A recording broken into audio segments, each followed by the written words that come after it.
Kent Barnes joins us from the BFA. Kent, good afternoon. Thanks for joining us.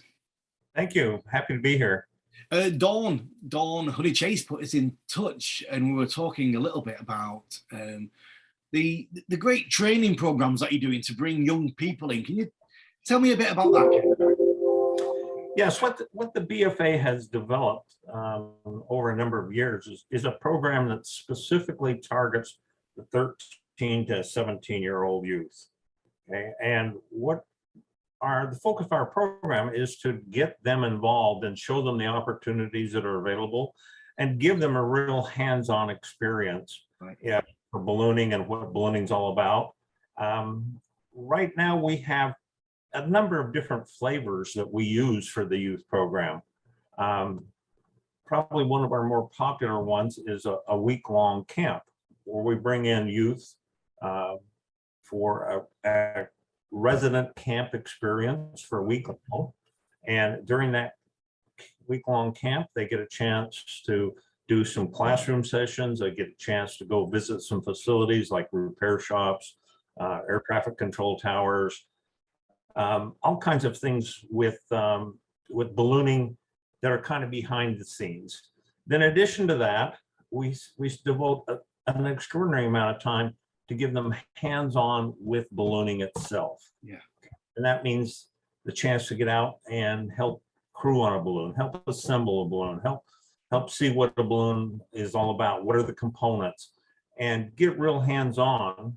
And for many of our camps, there's tremendous opportunities for these campers to get in the basket and fly and get their hands on the burners and actually be a pilot. Amazing. I wish I would have known about these week-long camps when I was a nipper. That sounds amazing. What great fun. I mean, I'll imagine there's a cost involved, right? Yeah, there's a cost involved. And in addition to the week-long camp, we also have an event camp that's typically just a 2-3 day camp, because not everybody can afford to send their kids off for a full week camp. So the event camps are typically like a Friday, Saturday, Sunday kind of thing. And it's usually in conjunction with an existing balloon festival. Right. So they get the experience to go to a balloon festival, much like what's behind you there in the picture I see behind you. Yeah. So they get a chance to participate in a balloon festival where we may have 30, 40, 50 balloons. And so for them, it's a real overwhelming experience in terms of having hands-on, in terms of participation, and in terms of meeting people that are pilots, crew chiefs, and things like that. And it gets a chance for us to show them what it's like to be in the ballooning community. Because ballooning is a little different than most other forms of aviation, where it's really a teamwork, because you just don't jump on the aircraft and turn the key and go. With a balloon, it's one of the few forms of aviation where you have to actually build the aircraft every time that you want to fly.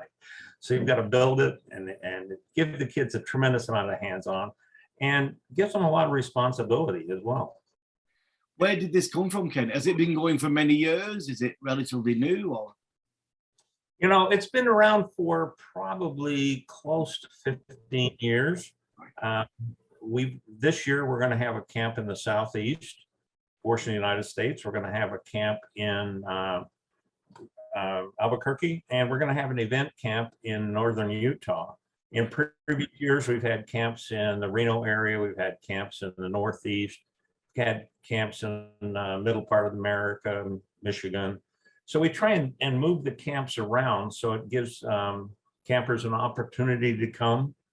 And I would say the BFA probably puts sponsorships out for about maybe half the campers.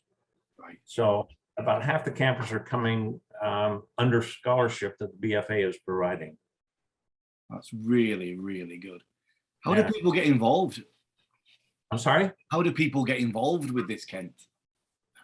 For that, in terms of campers, we typically leave the week-long camps up to 25 campers. Yes. Okay. And then if you're talking about the number of people involved, the number of adults required to supervise 25, 13 to 17-year-olds is quite substantial. but we've got probably a 2-to-1, at worst a 3-to-1 relationship between campers and adult supervision and instructors. Yes. So for the event camps, we probably are about maybe no more than 2-to-1. And in fact, this year we're doing something interesting with the camp that we're going to have in Vernal. There's a large Native American population right next to it. So we've walked out almost 12% of the slots to scholarship in Native Americans into the event camp in Vernal. Fantastic. What a great thing to do. What a rewarding role. Are you directly involved, Kent? Are you actually on the camps? I've served 2 roles with this. The first role, as far as the BFA board is concerned, I'm the board member that's the liaison to the youth program. And I really enjoy working with the program. Katie Griggs is our director of the youth programs. But in addition to that, I am the camp director for the event camp. So it's kind of an unusual relationship. On one case, Katie and I work together. On another case, Katie's my boss. So I get to see everything from both sides, from both the administrative side as well as the execution of the camps. Have you seen, I mean, I'm sure you have over the years, kids that have come to the camp that have moved through and stayed with it? Have you seen a few examples of people that have continued? Yes, we do some interesting things with the camps. We track the number of campers that actually become pilots. And right now that's pretty close to 12% of the campers actually become pilots. Wow. which is a number we're really proud of. Then we also track what happens with the counselors and the adults that are there. What happens with them? Do they go on and achieve a higher level of certification? If they're private pilots, they become commercial pilots. Do they become more involved in camping or more involved with ballooning because of their camping experience? So our real target audience is from the outside is what are we doing with the campers themselves? And it's a tremendous program. Let's not forget that we've also got education for the adults that are there to help proceed and help them grow in ballooning as well. That sounds great. How did it all start for you, Kent? How did you get involved in ballooning? When was that?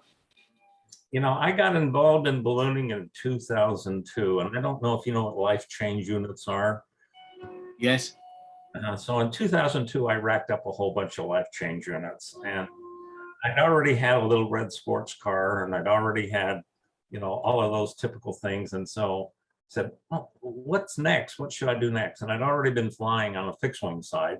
Yeah. And my friend took me up for a ride in his balloon, and I fell in love with it. Absolutely fell in love with it. And with 6 weeks from my first balloon ride until I had earned a commercial certificate for balloons was the best thing that ever happened. Fantastic. And how was your experience there? Did you find it was easy for you to get amongst it? Did you have the right people around you there to guide you? How was your experience from that first ride to getting your license? My experience was probably more focused on looking for the next adventure, looking for something I hadn't done historically. And I chose a pathway to say, let's go to a flight school. Let's go to the experts. Right. Okay.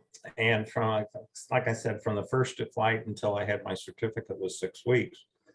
And I would encourage people that are serious about it to go to a professional, go to professional flight school and take that approach.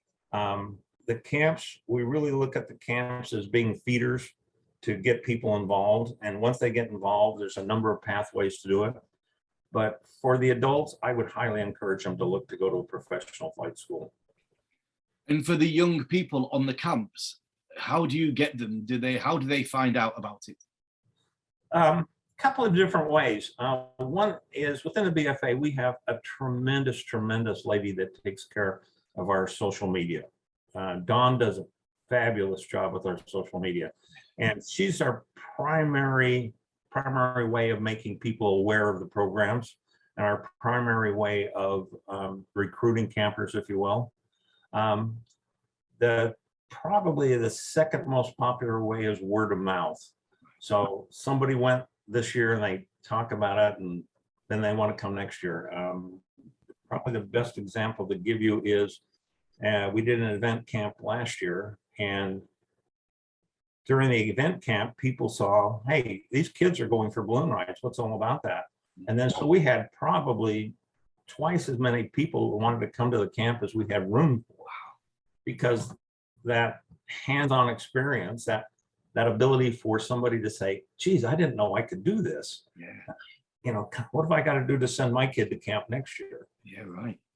And to a certain degree, we've stayed with that 13 to 17-year-old age range. And we've got a tremendous number of people or kids are under 13 that are begging to get their kids in. We've got people that are pushing the 17-year-olds and trying to say, hey, I really don't turn 18 until, can you give me a waiver to get into the camp? You've got to set the bounds someplace. So that 13 to 17-year-old, that's our target range. And getting the adults to supervise, is that easy enough? Do you have a good selection of people? We have a great selection of people, and the ballooning community is very, very social, as you can imagine. We don't really have a problem with recruiting adults to be instructors or to be counselors or to participate. Quite the reverse. We have the problem of how do I gently tell somebody that they didn't make the cut? Right. And so we really enjoy the people that jump in and help us, and they make such a contribution to the youth. It's really impressive to see what they can do. Wow, what a positive story. Thank you very much, Ken. I've really enjoyed having a chat and finding out a little bit about this. And Right. maybe we can get back in touch later in the year when the camps are happening and get some live reports on what's going on. If as this gets distributed, if people are interested, there are still some openings for this year's camps. All right. Okay, one's in Georgia, one is in Albuquerque, an event camp in Vernal, Utah. And if they go to bfa.net, bfa.net Yes. on the youth program, and they can see which camps, when they're being held, and what it would take to register and participate. Fantastic. And if they're interested in a scholarship, the scholarship process is pretty interesting and pretty easy to do. Oh, great. Well, I'll get the details off Dawn and we'll drop it in the description when it's published. All right. Thanks very much, Ken. Thank you very much for your time. I really appreciate it. You're welcome. Anytime. Take care. Bye-bye. Bye.